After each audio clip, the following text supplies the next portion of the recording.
వందనాలు. నన్ను ఆహ్వానించినటువంటి మన స్థానిక సంఘ కాపరి తిమోతి అయ్య గారికి, వారి కుటుంబానికి, వారి సంఘ బిడ్డలందరికీ కూడా నా హృదయపూర్వక వందనాలు. అలాగే మోషే గారి కుటుంబానికి కూడా నా హృదయపూర్వక వందనాలు. మంచిది. ఈ యొక్క జ్ఞాపకార్థముగా ఈ కూడికను ఏర్పాటు చేయబడినటువంటి కుటుంబ సభ్యులు మోషే గారిని జ్ఞాపకం చేసుకుంటూ కొద్ది నిమిషాలు దేవుని యొక్క వాక్యాన్ని మనం ధ్యానం చేద్దాం. చూడండి, ప్రకటన గ్రంథంలో 14వ అధ్యాయంలో 13వ వచనం ఉన్నది. ఈ మాట చదివి సహాయం చేయాలని ప్రభు పేట మనవి చేస్తూ ఉన్నాను. ప్రకటన గ్రంథం 14వ అధ్యాయము 13వ వచనం. అంతటా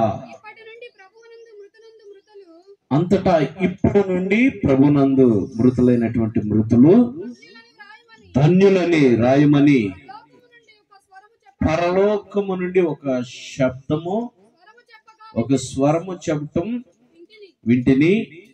నిజమే, వారు తమ ప్రయాసాలు మాని విశ్రాంతి పొందుదురు. చాలు,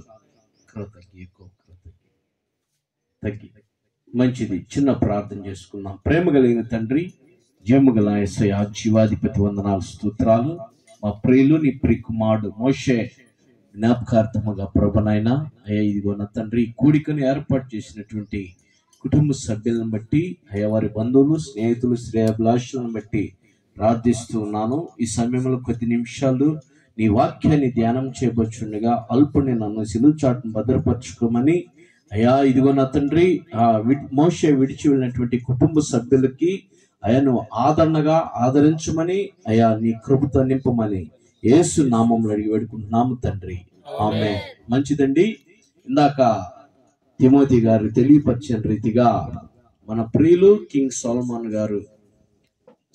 గారిని అడిగినప్పుడు వెంటనే ఫోన్ చేశాము.